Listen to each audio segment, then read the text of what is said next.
Bom dia, bom dia, bom dia, bom dia Londrina, cidade maravilhosa, cidade de muitas histórias, cidade de muitas lembranças, cidade de muitos personagens, de grandes momentos, e nós estamos não comemorando, mas sim relembrando, reacendendo um assunto que verdadeiramente marcou a vida desta cidade, uma cidade com 91 anos e que há 50 anos atrás foi alastrada, foi dizimada, foi chacoalhada pelo clima, por uma situação incontrolável pela mão do homem, que foi a geada negra. Isso há 50 anos atrás, não é? Exatamente nesses dias, sexta, ontem, né?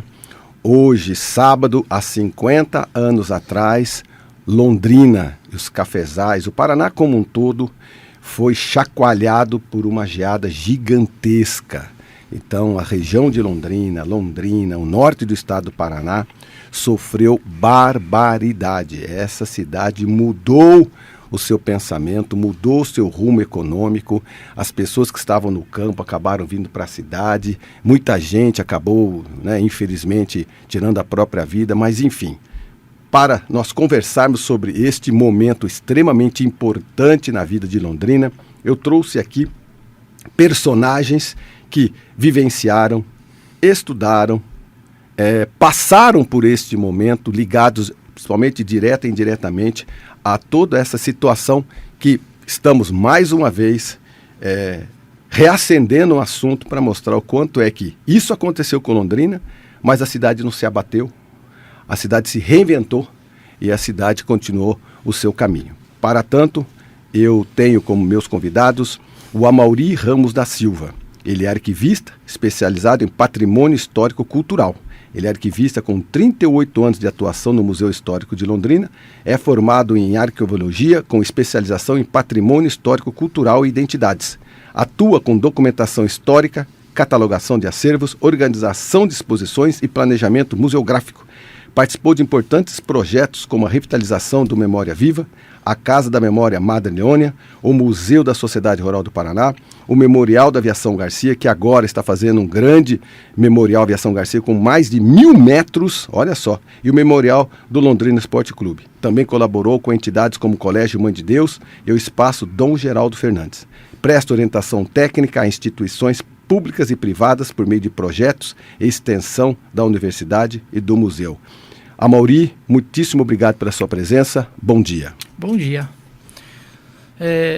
Estou aqui hoje, para a gente estar revivendo um pouco desse contexto histórico, desse momento que eu vivenciei quando criança, Na época da grande geada negra de 75, eu estava com 9 anos de idade. Então, naquele período, as crianças começavam a trabalhar cedo, Já tinha as suas atividades, já tinha as suas tarefas, Então, a gente vai contextualizar um pouco desses momentos, dessas atividades que a gente fazia quando criança, E reviver isto hoje, naquela época foi muito sofrido, mas são lembranças e recordações que a gente traz para a vida, para nossas vivências atuais, Muito bem, muito bem. Tenho também aqui Francisco Barbosa Lima, engenheiro agrônomo, cafeicultor e auditor fiscal agropecuário. É engenheiro agrônomo formado pelo UFC, com mais de 50 anos de atuação no setor cafeeiro. Trabalhou no IBC, no MAPA, no Ministério, e foi chefe da seção de café da SFA do Paraná. Coordenou, assim, cursos oficiais de classificação e degustação de café, além de 17 edições do concurso Café Qualidade Paraná. Participou de diversas pesquisas e simpósios nacionais. Atuou como membro da Embrapa Café e da Câmara Setorial do Café do Paraná. Desde 81 é cafeicultor em Japira, auditor fiscal, agropecuário do MAPA, e hoje não está aposentado não. Seu Barbosa, não sei se aposentado aqui, não tem nada aposentado, você continua trabalhando e bastante. Bom dia. Bom dia, Marcos. Tudo bem? Marcos, eu sou originário, como você falou, do IBC, Instituto Brasileiro do Café, que na época comandava todo o processo, desde a área de produção, a industrialização e o comércio e exportação de café. Cheguei no Paraná em 1973 para trabalhar no Instituto Brasileiro do Café. fui trabalhar na região de Baiti, assistindo os produtores de café. Em 76, após a geada, vim para Londrina. Estou em Londrina até hoje. Eu vivenciei a geada porque o café no Paraná tinha uma importância econômica e social extremamente de um contexto muito elevado em termos de emprego, de renda. E a geada de 75, que veio culminar com já uma redução que havia ao longo do tempo, que o pico da área de café do Paraná foi em 63, quando o Paraná atingiu 1.860.000 hectares de café. Rapaz. E a maior safra do Paraná foi em 61, quando produziu 21 milhões e meio de saca de café. A partir desse momento, houve gradativamente uma redução de área em função de preços, elevados estoques. Então, o Paraná já vinha num processo de redução de área. E tivemos uma sequência de geadas. Em 12 anos, tivemos 6 geadas. E com a geada maior, que foi uma catástrofe, na realidade, para a cafeicultura, de 75. Mas nós já estávamos ali em 75 com a área de 1.050.000 hectares de café. E com a geada, em basicamente 3 anos, nós reduzimos em mais de 300.000 hectares de café. Essa geada, ela foi muito forte em função de zerar a produção. Todas as geadas que ocorreram no Paraná, desde o início da produção de café no estado, ela reduzia a safra, mas ela não zerava a safra. E a geada de 75 realmente zerou a safra. Nós saímos de uma safra de 11 milhões, quase 12 milhões de sacas, e zeramos no ano seguinte. Muito bem. Senhor Tumuro Cera. Bom dia. Outro convidado, bolsista do consórcio Pesquisa Café Embrapa. Natural de Nova Fátima, nascido em 51, formado como técnico agrícola em 69, engenheiro agrônomo pela UFPR em 73, pós-graduado em melhoramento genético pela Exalc USP em 80 e doutor em agronomia em 87. Realizou pós-doutorado no NIAS, no Japão. Pesquisador do IAPAR desde 74, foi líder do programa Café por 6 anos e gerente do projeto de melhoramento genético por 35 anos. Registrou 13 cultivares de cafés arábicas, compactos com produtividade e qualidade superior, além de maior resistência a fatores bióticos e abióticos. Durante sua carreira ativa, desenvolveu diversas tecnologias inovadoras e conduziu outras atividades voltadas a plantas perenes. Atualmente é produtor de café também, consultor internacional em cafeicultura, adensada, mecanizada, com diversificação e consultor de pesquisa do IDR Paraná. Recebeu inúmeros prêmios e homenagens ao longo da sua trajetória. Seu Tumuro, continua trabalhando. Vocês três continuam trabalhando. Esse negócio de estar aposentado, parou de trabalhar, tá lá com a pantufa, né? Escutando só rádio em casa, não tem nada disso não. Vocês continuam firme e forte. Bom dia. Bom dia. Obrigado pelo convite. Prazer, né? Imenso para poder falar sobre a cafeicultura do Paraná. Entrei no IAPAR em 1974. 74, em 75 geada. Então, 50 anos da geada, eu tô há 51 anos no IAPAR. E hoje continua como bolsista do consórcio Pesquisa Café /Embrapa Café. Então... IAPAR é sua segunda casa, né? Se não for a primeira casa, né? Não. Profissionalmente foi o único, né? Foi o único, né? Único, e nos cafezais, nas fazendas, depois de aposentado como consultor de fazendas pelo Paraná, Brasil e também, em alguns casos, outros países. Que bom. A reunião de vocês três aqui é porque é muito importante a nova geração, né? Não só o jovem, né? Mas a nova geração de empresários, né? A nova geração de investidores, né? Essa nova geração que nos ouve, entender verdadeiramente o que era Londrina antes, dos cafezais, né? O senhor Barbosa já deu quase um panorama disso, o que era, né? Mas o que a cafeicultura, a agropecuária, não é? O agricultor, como ele trabalhava? A soja não tinha essa força como é hoje, né? A Embrapa Soja não tinha ainda essa grande força no país, né? Verdadeiramente, na nossa região aqui, era o café que tinha. Como é que começou tudo isso anterior à geada de 75? Fique à vontade para responder. Ô Marcos, o Paraná, até o término da Segunda Guerra Mundial, o Paraná era um estado, não era o maior estado produtor de café. O maior estado produtor na época era o estado de São Paulo. O Paraná, ele tinha em torno de 80 mil hectares de café na época. Pós-guerra, os preços dos cafés evoluíram de maneira muito atrativa para os produtores. O estado de São Paulo já era um estado que havia certo esgotamento dos solos e a cafeicultura já vinha com uma certa decadência. E mesmo o paulista, o mineiro, vieram para o Paraná e começaram a plantar café em terras férteis, com alta produtividade na época, não é? E o preço ajudou a essa evolução. O estado do Paraná, no espaço de 15 anos, saiu de 80 mil hectares para 1.860.000 hectares. Você não dá para imaginar o que era a derrubada de mata, o plantio de café, venda de equipamento, contratação de pessoas. Havia queimada, porque essa madeira, essa lenha toda da mata derrubada, ela tinha que ser queimada. Você imagina isso hoje, em termos de ambiente, na época, né?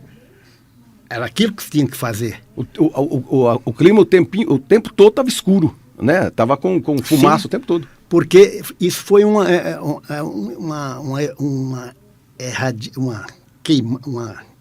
como é que se diz? Uma derrubada de mata, uma queimada de um tamanho que você não pode imaginar. E o Paraná, nessa época, passou a ser o maior produtor. A geada, na época, não derrubava tanto o produtor como foi a de 75. Por quê? Porque naquela época o produtor normalmente, ele como o estado é o maior produtor, quando ocorria geada, o preço dobrava, às vezes triplicava. E aquela safra, aqui o produtor do Paraná tinha o costume de guardar uma safra. Ele não vendia a safra toda, tinha sempre uma parte do café na tulha, no armazém. As cooperativas não existiam tão grandes como agora. Ainda não. Aliás, o próprio café foi responsável por instalação de muitas cooperativas no Paraná. A maioria das grandes cooperativas do Paraná, elas foram criadas e cresceram com a produção de café. Já existia o IBC? Já existia o IBC na época? O IBC foi a partir de 56, foi criado o IBC. Aí, acho que no governo Getúlio Vargas, né? Ok? Mas, na verdade, o café tinha uma força tão grande no Paraná que houve migração não só do país, de outros estados, mas de outros países para vir plantar café no Paraná. E a terra tinha tudo a ver com isso também, né? Porque não adianta fazer isso em outros estados, o clima também ajudava na época. Esquece um pouquinho da geada. O clima era muito bom e a terra era muito boa, e isso deu um casamento perfeito para plantar o café? Sim, mas mesmo com a geada, como eu te falei, o Paraná sempre conviveu com geadas. Não no nível de 75. Eram geadas menores. Geadas menores, que havia uma recuperação. E como o preço era muito atrativo na época, a expansão foi muito rápida, né? Muito rápida. Naquela época, Sr. Moro, a cafeicultura já era organizada como é hoje, assim, em questão de produtores, cooperativa não existia. Então, cada região tinha já os seus grandes cafeicultores, eram os pequenininhos que tinham essa sobrevivência. Como que era mapeado tudo isso no estado? Bom, como disse o Barbosa, né? Comecei, né? Com um ano no Iapar, deu essa geada severíssima, né? classificamos geada em leve, moderada, severa e severíssima. Então, é severíssima. É uma média de, por aí, né, certo? 50 anos que daria uma geada como essa. Então, hoje nós estamos com 50 anos e o objetivo da criação do IAPAR, né, foi assim, para diversificação, né, da monocultura de café. E o preço era o grande problema. O preço não estava ruim. Parece que era pior do que péssimo. O meu pai tinha no Banco Brasil 2 safras financiadas, porque não começava a vender, né? Então, quando deu geada, a única vez que conseguimos comprar mais um sítio, do mesmo tamanho, foi com a geada. Então, a geada resolveu o principal problema da cafeicultura, que é preço, que é até hoje, né? Qualquer atividade agrícola, sempre o problema é mercado. O mercado é imprevisível. Então, era assim. Então, o IAPAR começou com essa ideia de que, na época, apareceu a ferrugem. E para contrapor a ferrugem, que era uma doença arrasadora tão terrível, ou talvez pior do que geada, que o pessoal aqui do Paraná está acostumado com geada. Então, em função da ferrugem e da geada, então, a prioridade na época era sair da monocultura do café, enfrentar o problema da ferrugem e conviver com a geada, diversificando. Então, esse era o objetivo principal, inicial do IAPAR, né? Então, com isso, o histórico de 50 anos da pesquisa do Paraná, do IAPAR, na época IAPAR, né, era isso, era aumentar a eficácia, né? 4 linhas de pesquisa foram conduzidas pelo programa Café do IAPAR. Seria aumento da produtividade, redução de custo, melhoria da qualidade e a estabilidade econômica que viria via diversificação da propriedade. A estabilidade era mais importante do que a própria rentabilidade média de 10 anos. Porque não adianta, você vai bem até 9 anos, no 10º ano vem uma geada, ou vem um preço péssimo, vai perder a propriedade. Então, não pode perder a propriedade, que é a alma do agricultor, cafeicultor. Então, foi assim que aconteceu nesses 50 anos da pesquisa cafeira, que está chegando num bom momento. Quando está chegando numa discussão boa, né, sobre os 50 anos da geada de 75, nós estamos com as pesquisas inovadoras, revolucionárias, para conviver com as geadas e com preços ruins, e com atividades tão rentáveis como o café, que reduz o risco de 90%, risco principalmente de mercado, para 45%, 2 atividades, 30%, 3 atividades. 4 atividades moderadas, integradas, seria 20% de risco. Mas 20% de risco para o agricultor, né?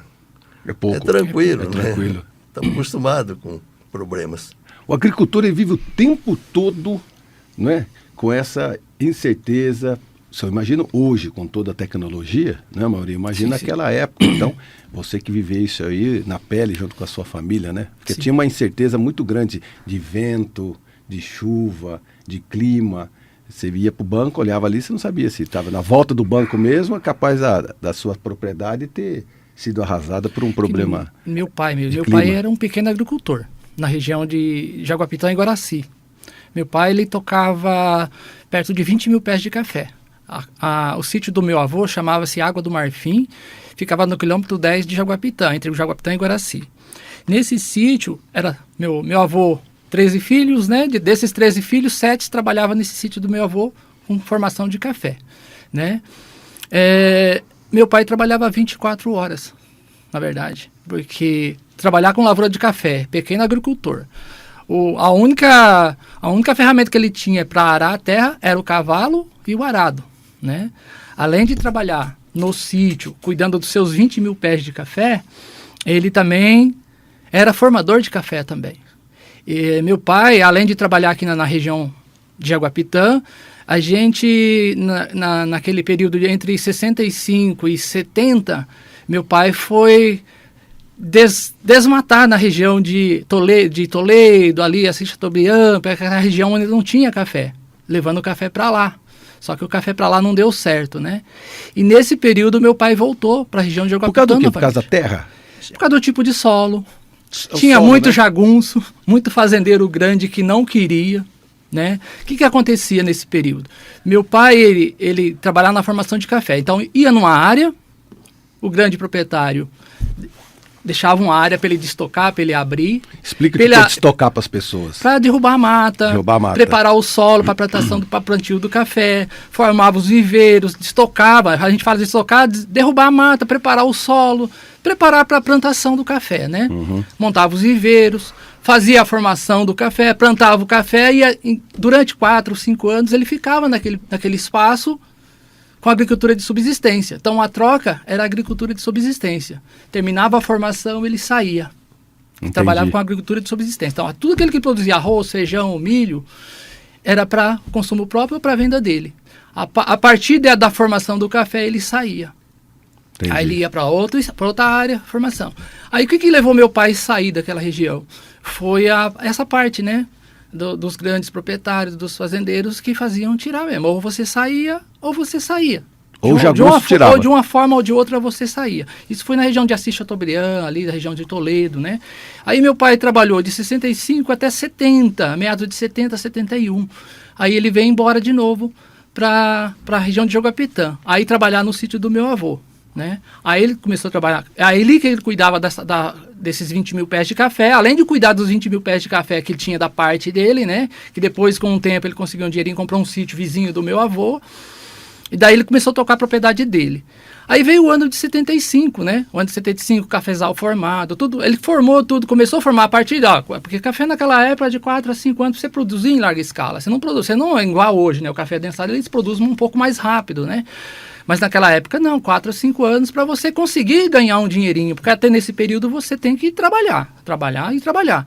E meu pai, além de trabalhar para ele trabalhava para os outros também. Entendi. Né? Aí veio a geada de 75, com a geada de 75, aí, igual eu falo, né? De sitiante a boia fria. Passou-se 3 meses após a geada, mudamos, tinha casa, tinha tudo, perdeu-se tudo, fomos morar num cômodo de 3x3. Meu pai, minha mãe e 5 filhos, trabalhando de boia fria e vivenciamos esses períodos, né? Que foi muito triste, né? Muito forte para a família, né? Mas aí meu pai não se reergueu, né? Conseguiu se reerguer, né? Aí entre 76 e 77 mudamos para a região de Cambé, que é onde a gente mora até hoje, né? E nesse período a gente foi se restabelecendo, né?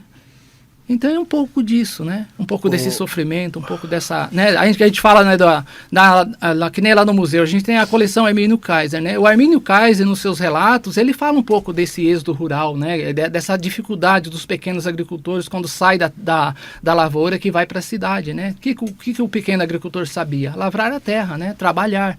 Essas vivências, né, que ele conta também na documentação lá existente no museu. Então ele conta um pouco dessa dificuldade que tinha, desse pensamento que ele tinha, né, também.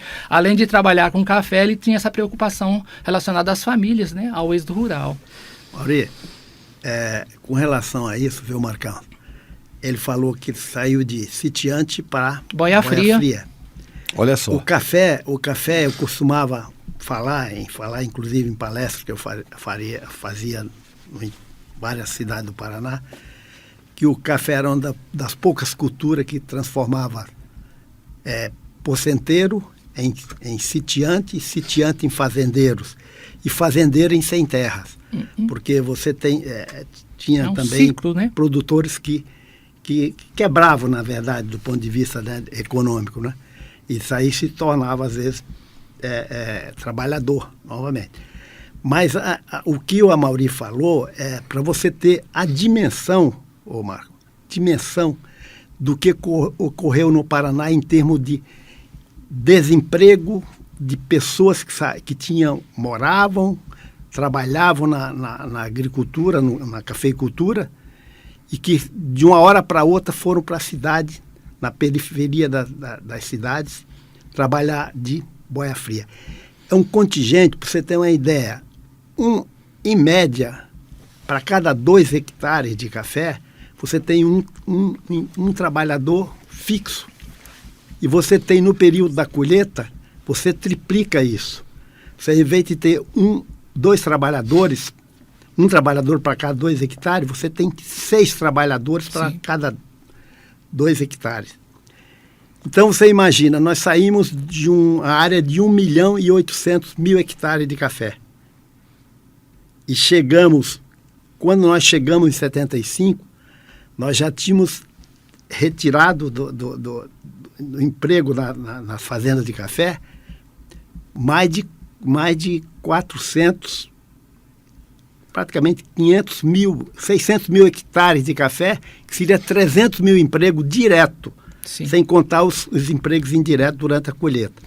Quando nós saímos, depois da geada, de 1.050.000 hectares para 700 e poucos mil hectares, nós saímos com mais quase 400.000 hectares, ou seja, mais de 200.000 empregos direto.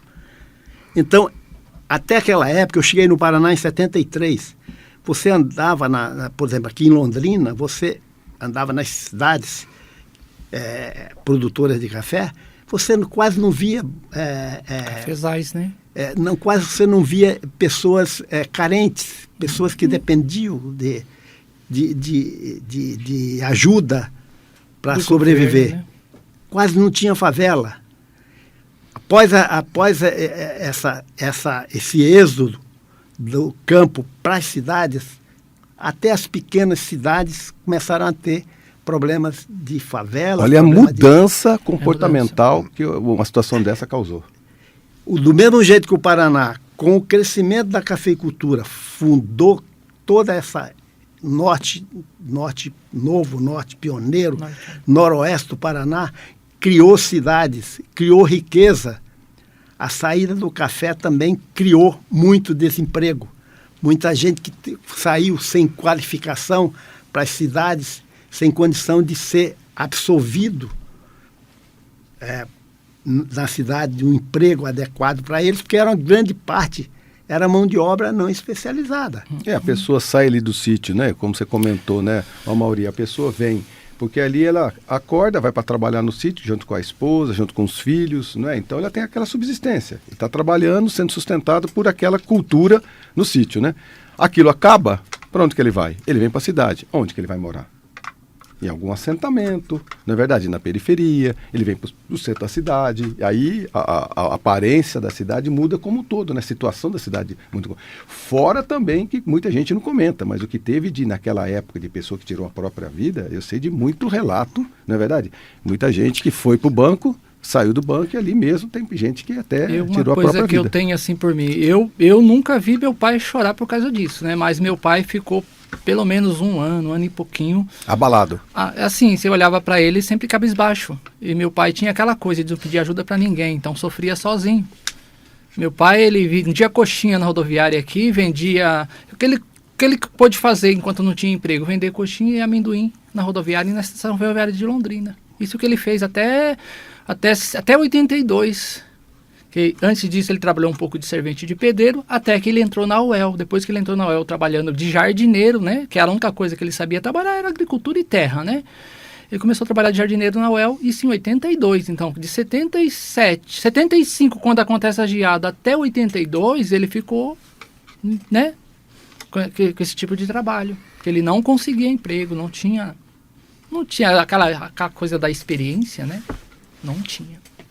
Muito bem, amigos, estamos terminando o nosso primeiro bloco. Vamos para o nosso breve intervalo comercial e a gente já volta daqui a pouquinho com mais causos e casos, mais histórias, na verdade, mais lembranças dessa data que significativamente marcou a nossa cidade, verdadeiramente transformou não só Londrina. Vocês estão comentando aqui de uma grande região.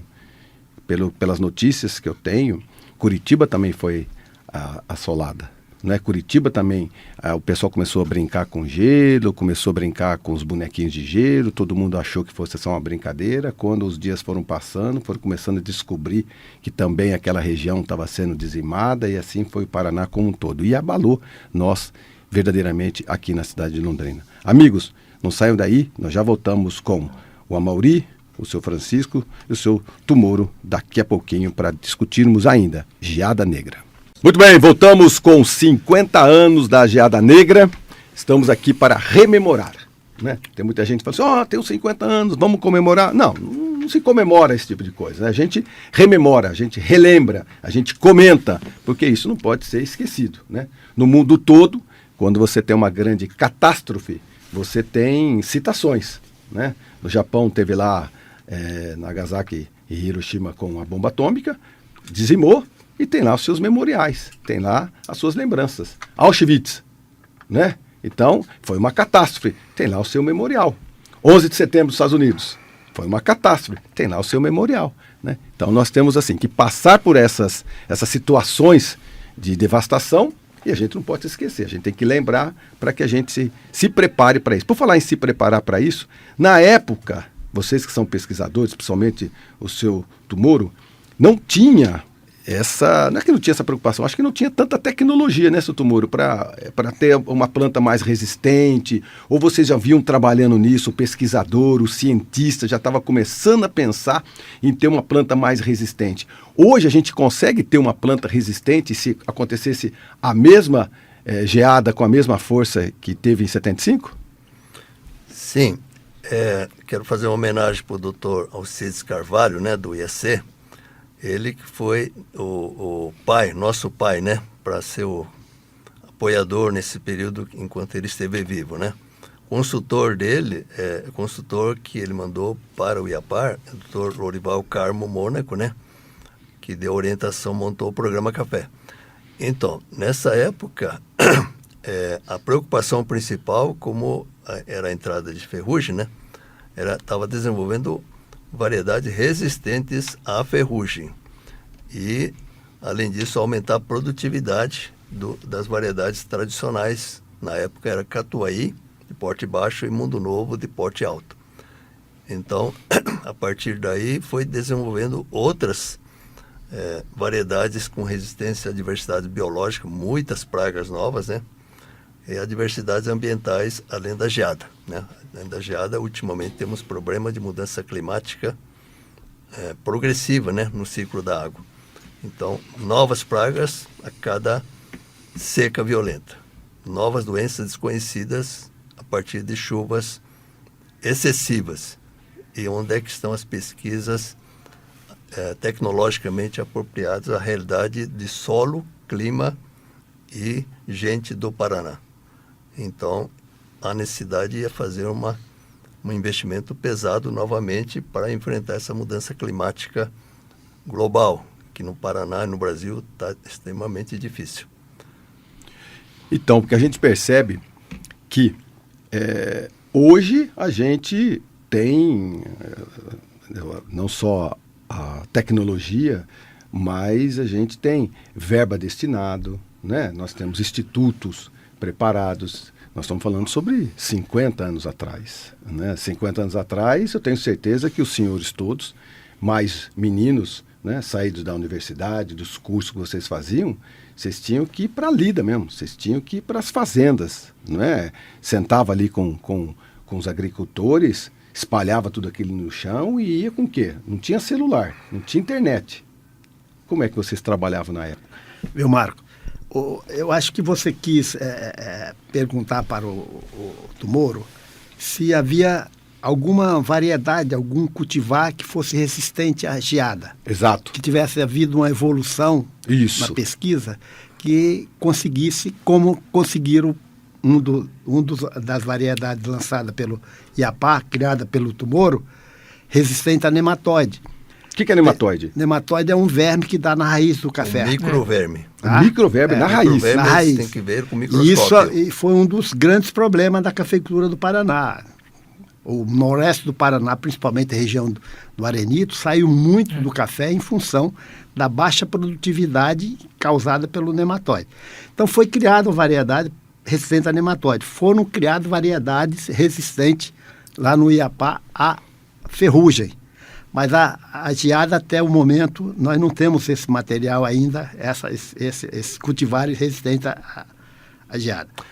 Mas eu gostaria de colocar um assunto aqui, um pouco de história, porque sempre que se discute geada, se discute por que o Paraná, que foi a maior área extensiva de café do mundo, foi no estado do Paraná. Por que o Paraná hoje praticamente reduziu quase para em torno de menos de 2% da área de café que já teve no passado. Hoje nós temos em torno de 25, 26 mil hectares de café. Chegamos a ter quanto? Chegamos a ter 1.800.000 hectares de café. O que significa isso em questão de tamanho do estado do Paraná? É quase, só para você ter uma ideia, essa área que o Paraná tinha nos anos 60 é um pouco menor, mas pouco, uns 20% menor do que a área total de café que o Brasil tem hoje. O Brasil já chegou a ter quase 5 milhões de hectares de café. Hoje o Brasil tem 2.200.000 hectares de café. O Brasil todo? O Brasil todo. O Paraná teve 1.800.000 hectares. E sempre me pergunto, mas Barbosa, o café saiu do Paraná por causa da geada? Eu falei, não. A geada foi um dos fatores da saída do café do Paraná, mas não foi o único. É lógico que aquele período que nós tivemos de geada foram um período com geadas muito frequentes, num espaço de 12 anos, Marcão. 12 anos. Nós tivemos geada em 69, eu digo a geada para concentrar o que eu estou falando, não é? 69, 72, 75, que foi a maior de todas, 78, 79 e 81. Nós tivemos em 12 anos, nós tivemos 6 geadas.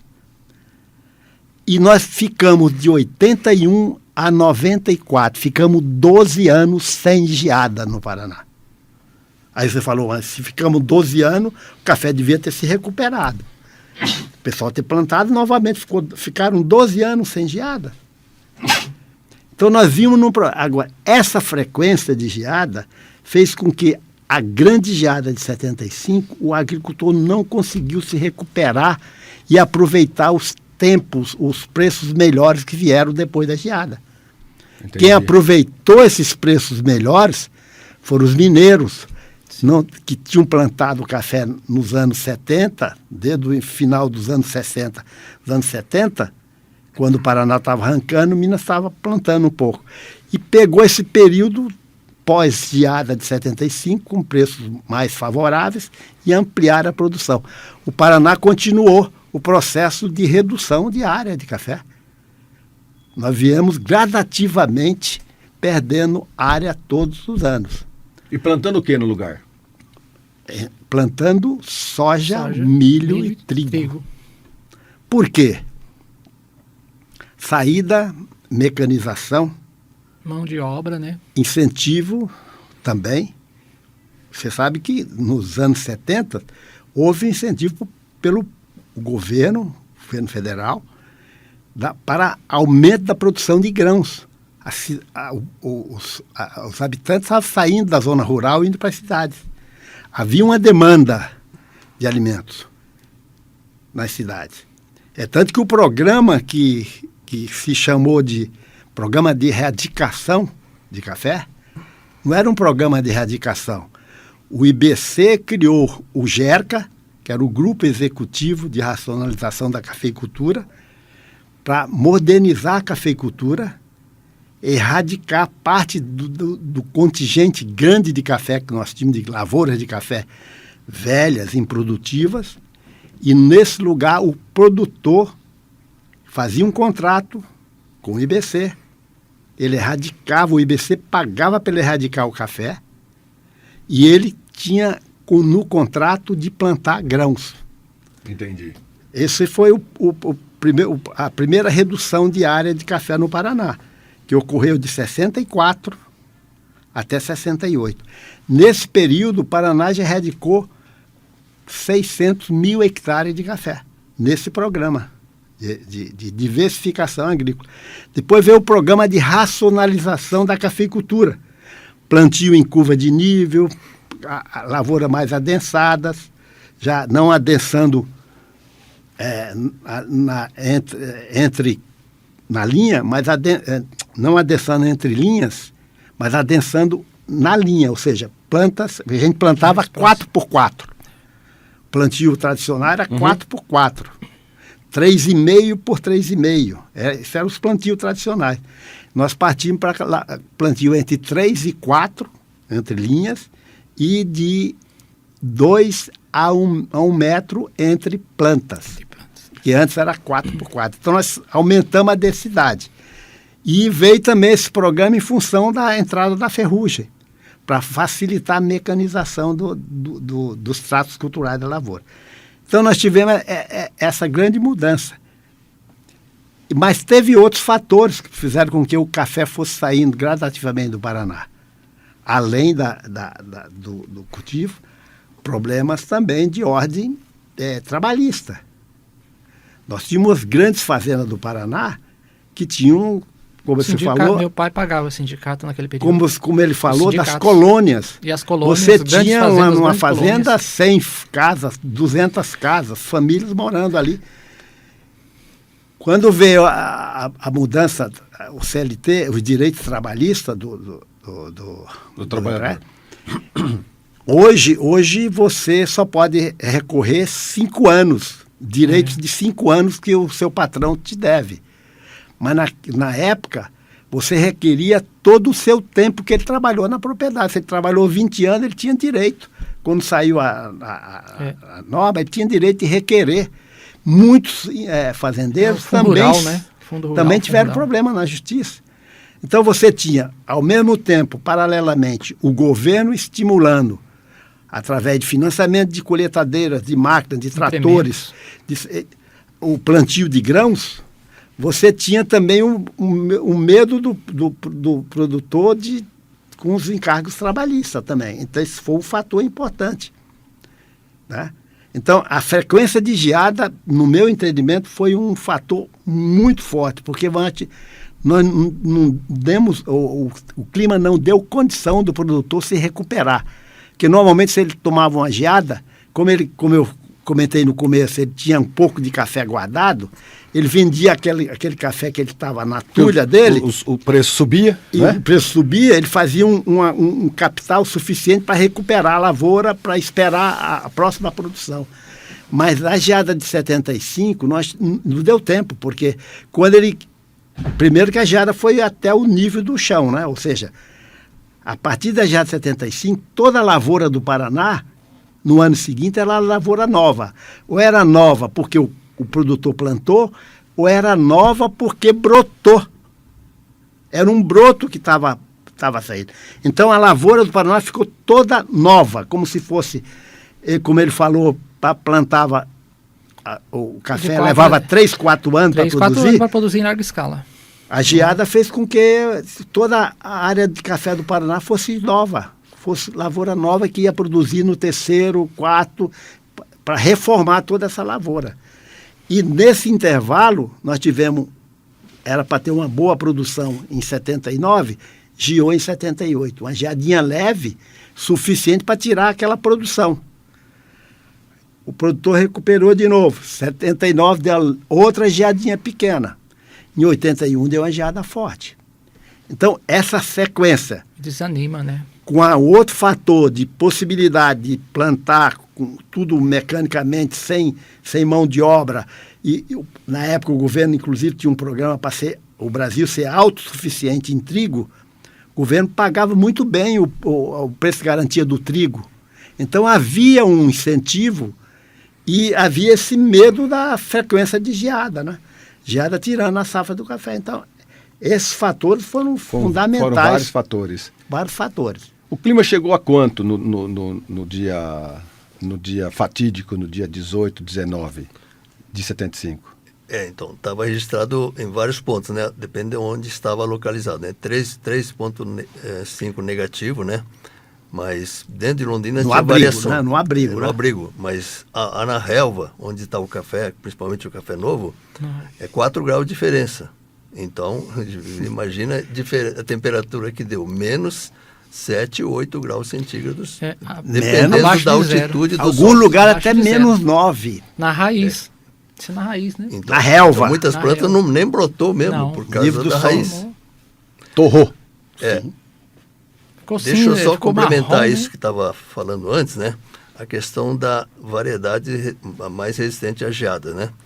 Então, além desse negócio do nematóide invisível, nós tínhamos o problema, nematóide é um problema é um câncer da propriedade agrícola, não é só do café. Isso aí já estava vendo lá quando eu estava no colégio agrícola. O governo do estado estava fazendo pesquisa no colégio agrícola de nematóides, nematóide meloidose coffeícola. Mas tem uma coisa muito, muito, muito pior do que essa espécie única. Nós temos 4 espécies causando problemas. Bom, geada, apesar do tempo que gasta, 35 anos para desenvolver uma variedade a partir do cruzamento, então já aproveitamos o trabalho do IAC, damos continuidade aqui, né, recebendo material genético e cruzando com material que tem um gênero Coffea canephora, do Coffea libérica e Coffea racemosa, né? Então, a partir daí, começou uma corrida contra o tempo, 35 anos para fazer uma linhagem de café, tipo cultivar linhagem. Então, não dá, leva uma vida inteira para talvez não dar nada, né? Então, eu tive que acertar a questão da metodologia de pesquisa para reduzir o tempo de 35 para 15 anos, que eu fiz o doutorado lá em Piracicaba sobre esse tema aí, né? Bom, aí, o material que recebi de Campinas, naquela época, era basicamente Catuai, Mundo Novo e Catu. Então, pesquisa inicial, já constatei que Catuai, Mundo Novo, era alguma coisa como 30% mais resistente a geada por causa da altura, alto sombreamento e dormência durante o inverno. Fica parado, precisaria de 7 dias para quebrar a dormência. Quebrou a dormência, fica altamente suscetível. Catuai, 5 dias. Então, com isso, dá uma diferença. Ó. Café, Mundo Novo, porte alto no lugar baixo. Entendi. 30% menos dano. Catuai no lugar alto, menos geador. 30% mais resistência. Menos perda. Não é resistência, perda, né? Uhum. Então, com isso, já deu para fazer primeiras orientações em cima da variedade existente. Aí começou o Icatu, né? Icatu, depois vem a variedade Catucaí, que veio de Campinas também. A partir daí, começamos a avaliar o comportamento dessas variedades em Londrina, no Iapar. Então, tinha material desde o tardio, né? Desde o, digamos assim, mediano, né? Mediano, semi-tardio e tardio até super tardio. Então, o super tardio, o tardio, levaria 2 anos de perda com a geada. Em vez de perder 1 ano, né? 1 ano daquela, do ano seguinte à geada, perderia a safra que estaria no pé. Entendeu? Então, começamos a fazer a seleção de café precoce. Catuai precoce. Era o projeto Catuai precoce que o Dr. Mônaco tinha programado para nós, né? Então, cadê variedade precoce? O mais precoce era o Iapar 59, com resistência durável completa à ferrugem por 50 anos. Então, foi difícil, mas o Iapar 59 era o mais precoce, mas não tinha longevidade, que carregava muito, carregava dobro. Cada planta do Iapar 59 produzia dobro em relação ao Mundo Novo, nos 2 primeiros anos. E 90% mais do que o Catuai. Então, tinha precocidade de produção, além de precocidade de maturação, que no caso de resistência, em vez de buscar resistência à geada, nós buscamos escape da geada. Resistência à geada por causa de 1 grau, meio grau, queima ou não queima. No caso de escape, evitaria essa perda de 2 anos de produção, 1 ano só. Porque abril, ou junho, abril, maio, já estaria maduro, entraria em descanso. Então, com isso, usamos o mecanismo de escape da geada. Imediato, né? Agora, só que produzia muito. Como é que ia permitir a resistência à geada? Porque a má nutrição decide se queima ou não queima com geada. Então, aí começamos com a parte nutricional. Como é que reequilibraria a resistência nutricional? Dando nutrição, mas só que com dobro de produção em relação ao Mundo Novo e Catuai. Ia ficar desnutrido, ficar altamente suscetível à geada na época da geada, né? Então, espaçamento, colocamos meio metro, desde aquela época do lançamento do Iapar 59, coloquei no folder lá, meio metro na linha. Meio metro na linha, porque se fosse 1 metro, 0,7, 0,6, teria alguma coisa como o dobro de necessidade de adubo. Então a longevidade seria 4. Agora, quando eu coloquei meio metro, além de dar resistência nutricional à geada, ele deu longevidade de 20 anos. E com a mecanização.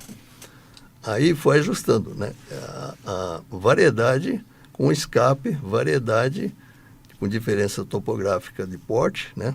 Então teria esse de fazer uma coisa de integrar com um plantio adensado de café com as variedades apropriadas, escapando da geada.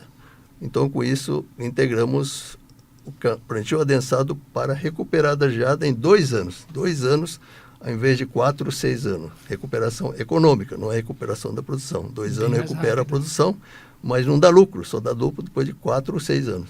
Então, agora nós temos 2 anos para recuperar da uma geada severa, não é severíssima. E, a partir do plantio, 2 anos só. Ok, 2 anos, nossa, é como se fosse cana-de-açúcar ou abacaxi. Só que é muito melhor do que abacaxi, depende do mercado, e a cana depende da usina. Então, o modelo, resumidamente, seria uma coisa como essa. E aí temos outra história mais em relação a essas hibridações dos últimos anos. Muito bem, isso são cientistas técnicos comentando o que é que aconteceu com a geada negra. Olha o impacto da tecnologia, o impacto na pesquisa. O que é que esses senhores, essas pessoas aqui ficaram anos e anos pesquisando, lutando para fazer com que Londrina se recuperasse disso tudo. No próximo bloco a gente volta com mais assunto com o Amorim Ramos, o Francisco Barbosa e o seu Tumoro Cera. A gente já volta. Estamos de volta com dados técnicos, muita história, né? Muito sofrimento, mas também muita reviravolta nessa cidade com 50 anos da geada negra. Seu Tumoro, o senhor está falando no bloco passado a respeito dessa pesquisa, né? Desse envolvimento, né? Não só na época do IAPAR, mas de outros centros de pesquisa, né? Muita gente ia estudar fora do país, voltava, porque querendo ou não, isso assolou. A partir do momento que nós tomamos um baque, e agora foi muito importante aquilo que vocês estão comentando comigo, senhor Barbosa, que normalmente nós estávamos achando, nós mais leigos, né, que nós tivemos uma grande geada em 75. Mas o Estado, ele já veio sofrendo com pequenas geadas, e aí o seu Tumoro comentou que tem grave, como que é? Gravíssima, como que é? Severíssima. Geada severíssima, severa, moderada, leve, escape. Leve é de camiseta. Leve tá tranquilo lá, sim, o pessoal sim. sai e tal. Mas a severíssima é essa que foi a pior. Então, o Paraná ela já veio sofrendo essas pequenas geadas, né? Então, o pessoal já estava meio espertão, já estava meio preparado, né? É que com essa depois, e também descobri aqui qual que é esse micróbiozinho aí, esse problema que dá é na raiz. Isso. Né? Esse é na raiz, esse é invisível para ver. O que a gente conhece muito é o ferrugem, mas é na planta e qualquer leigo, folha, né? Na folha. Você dá uma olhadinha e você sabe que está ali. Né? Sempre achei que o problema maior seria esse micronematóide, microverme na raiz, porque tiraria nutrição, né? Você sempre achou que fosse isso? Sem nutrição, fica altamente suscetível à geada, além de não dar lucro. O cafeicultor vai à falência. Entendi. É o que está acontecendo no oeste do Paraná. Entendi. De Maringá até Cambé já está na fase metastásica. E aí quando porque nos vinhedos, normalmente você planta uma flor na ponta do vinhedo, dos dois lados, e aí a primeira coisa mais suscetível é aquela flor. Se aquela flor ficar um pouco mais bichadinha, você sabe que naquela carreira de vinhedo ali você tem algum problema, né? Eu como leigo, normalmente me ensinaram isso, eu falo, já entendi. E no café? No café o que é? Como é que você descobre esses problemas no café? Porque visualmente ferrugem eu sempre descobri, né? Eu morei em frente de cafezal também, a gente tinha que sair do cafezal, volta e meia, depois ele florava inteiro, né? O pessoal deixava a gente limpar a parte de baixo do cafezal, ficava limpo a saia dele ali, né? E depois a gente apanhava o café, até aí a gente ia bem como um amador, no bom sentido. Mas muita gente comentava, esses pés de café estão começando a ficar doentes, e a gente não descobria por quê. Isso. Eram essas plantas invisíveis, essas doenças invisíveis. Né? Então, como recebemos material já com genes de coffea canéfora no café arábica, né, do Alcides, lá de Campinas, e sua equipe, então já veio o material para trabalharmos com essa questão de resistência aos nematóides, que a origem do resistência ao nematóide está no coffea canéfora. E também no Coffea libérica também recebemos naquela época, né? Então, tanto é que o material mais resistente ao nematóide do mundo, né? Quer dizer, o Iapar criou a única variedade resistente ao nematóide do mundo. Não tem mais ninguém. É a primeira variedade resistente ao nematóide com resistência elevada. Não é uma resistência moderada, é resistência elevada, quase uma imunidade. Então, no caso, ele está resistindo a 3 e 4 espécies de nematóide que o pessoal introduziu a partir de plantas de flores, né, de frutíferas e da mata nativa, de propriedade a propriedade, e até trazendo de outros países, como da América Central. Então, não tem jeito, nós temos que conviver com esse bicho aí, né? E no caso de melhoramento genético, esse material genético que veio, também veio o Coffea racemosa, que é um café de Madagascar, excepcionalmente resistente à seca e calor. Então, também desenvolvemos variedades a partir desses genes novos aí. Canéfora libérica dá alto vigor vegetativo, estado nutricional melhor do que as variedades tradicionais. Então, vigor vegetativo nutricional, ele aumenta o ponto de congelamento. Quer dizer, abaixa o ponto de congelamento, sabe? Em vez de 3,5, pode precisar de 4,5 graus centígrados para congelar a seiva da planta, a folha de café, fruto verde também, né? Então, isso é decisivo. Se você transforma a geada severíssima na severa, e a severa numa leve ou moderada. Leve e moderada, até é bom, melhora o preço. Acaba com bloca não gosta de... Broca é outro problema. Quando dá também, geada, né? a bloca some por uns 3, 4, 5 anos, certo? Uma pergunta bem... Agora, nós temos uma coisa recente. A mudança climática está levando ao contrário.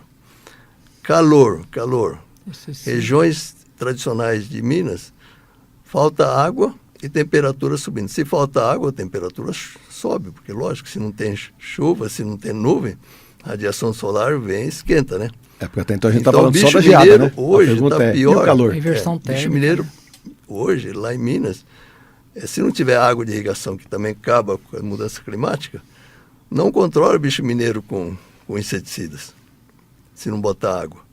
Então, acaba virando uma geada todos os anos de bicho mineiro, ou então o ano inteiro, porque se faltar água, como é que vai controlar o bicho mineiro?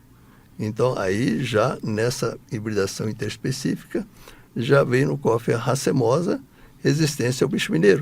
Nós estamos uma pesquisa bem avançada nessa história aí, sabe? O Brasil todo tem quantos tipos de café? Não, temos dezenas e centenas de novas variedades registradas no Ministério da Agricultura. Mas nós fizemos 13 cultivares registrados, Só né, aqui no Iapar. Ministério Só da aqui. Agricultura.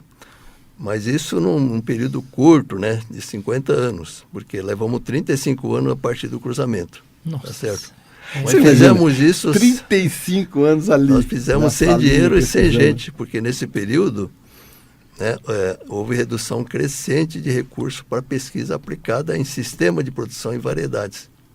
Porque a gente, leigo, mais uma vez, hein? Nós somos leigos, quer dizer, eu sou leigo, né? Então a gente sabe, sempre tem Bourbon, Catuaí, Londrina tem até shopping center com o nome de café. não é verdade? Sumatra, Catuaí, né? Mundo Novo. Né? Mundo Novo. Por isso que esses que foram dizimados, quais eram essas? Variedade. Acho Dessas que a maioria variedades. era Mundo Novo, Mundo Novo. e Catuaí. Catuaí. os dois. Na Basicamente, eu diria que na época era 90 Teu pai plantava o quê? Mais de Essas duas 90%. variedades. Que eu falava o café amarelo e o café vermelho, né? Bourbon tinha pouco. Bourbon já estava... O pessoal plantava pouco, que o Bourbon é menos produtivo. Tinha Bourbon A produtividade do Bourbon é bem menor do que do Catuaí e do Mundo Novo. Então já era uma variedade pouco O plantada. que tinha mais aqui em Londrina, qualquer? Era Mundo Novo e Catuaí. Mundo Novo, Catuaí.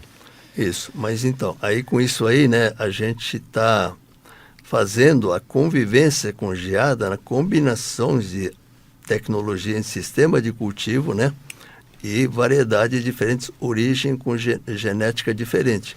Então, daqui para frente, a possibilidade é crescente em termos de colheita de resultado das pesquisas implantadas em 1974, no Iapar.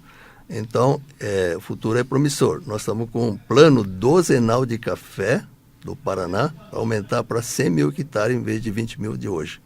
Cerca de 20 mil. 12 anos, mas então não é um programa do governador, é um programa do governo. Então tem continuidade. Então, né, esse programa vai se beneficiar crescentemente, né? Por isso que é bom fazer o plantio parcelado anual. Não vai plantar 10 hectares no ano, né? Vai plantar 1 hectare por ano, 1 hectare durante 10 anos. 10 anos tem 10 hectares de alta rentabilidade com diversificação. O IAPAR fez também a diversificação moderada, integrada das propriedades pequenas, médias e grandes. Porque aqui não temos mega nem giga fazendas aqui, né?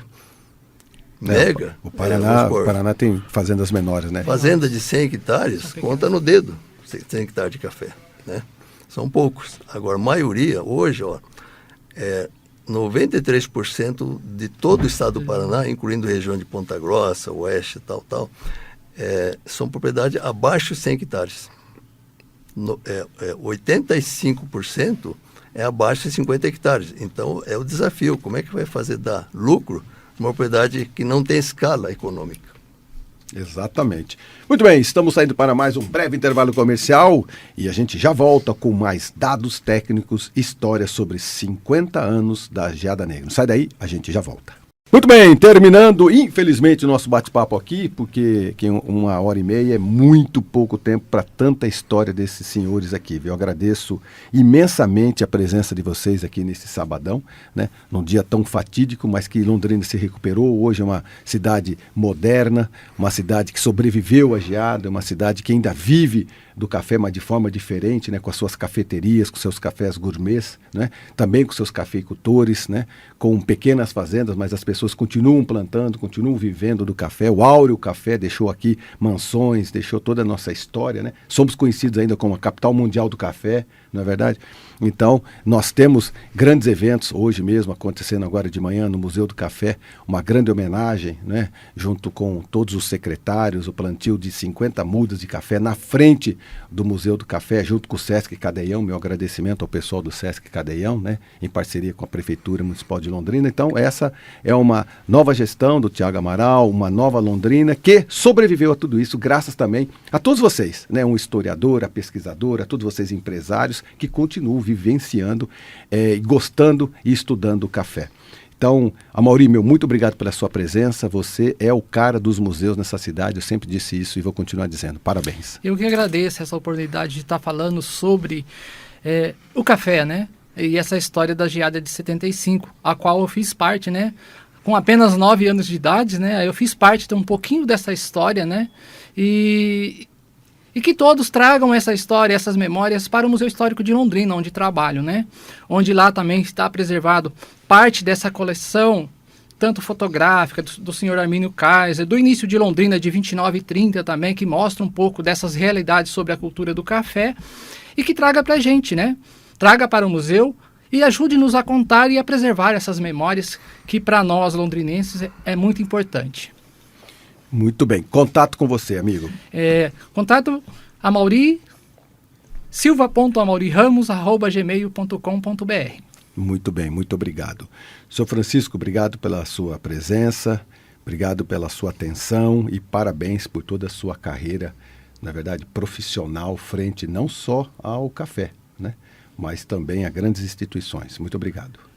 Marcão, eu que agradeço o convite, mas eu gostaria de aproveitar a oportunidade para, como se fosse um recado ao governo do estado do Paraná, que no meu entendimento o Paraná tem uma dívida muito grande com o café, por todo que o café fez, por tudo que o café fez pelo Paraná, pelo desenvolvimento de toda essa região norte e noroeste do Paraná. Nós ficamos muito pequenos em termos de produtor de café, como estado produtor. Nós temos apenas 26 mil hectares de café. Nós precisaríamos ampliar um pouco essa área, não de ser o maior produtor, mas ter pelo menos uma produção de uns 100 mil hectares, uma produção aí de 3, 4 milhões de sacas anuais. Nós temos uma área de café ainda, em algumas micro-regiões do Paraná, com qualidade excepcionais. São cafés podemos produzir café de altíssima qualidade E temos tecnologia para isso, gerada pelo IAPAR, temos a estrutura das cooperativas, da assistência técnica, que todas integradas poderiam ampliar essa área de produção de café do Paraná. Eu acho que nós temos problema de geada, mas a geada ela não inviabiliza a produção do café no Paraná. Nós podemos conviver, o Moro, inclusive, fez os comentários dele com relação à tecnologia que existe hoje para minimizar esses efeitos. Então, esse seria o meu recado ao governo do Estado. Apoie a cafeicultura do Paraná. Amplie um pouco essa área. Faça uma proposta de uma década, como falou o Moro Cera, para ampliar essa área e o Paraná voltar a ter uma produção e um café de altíssima qualidade.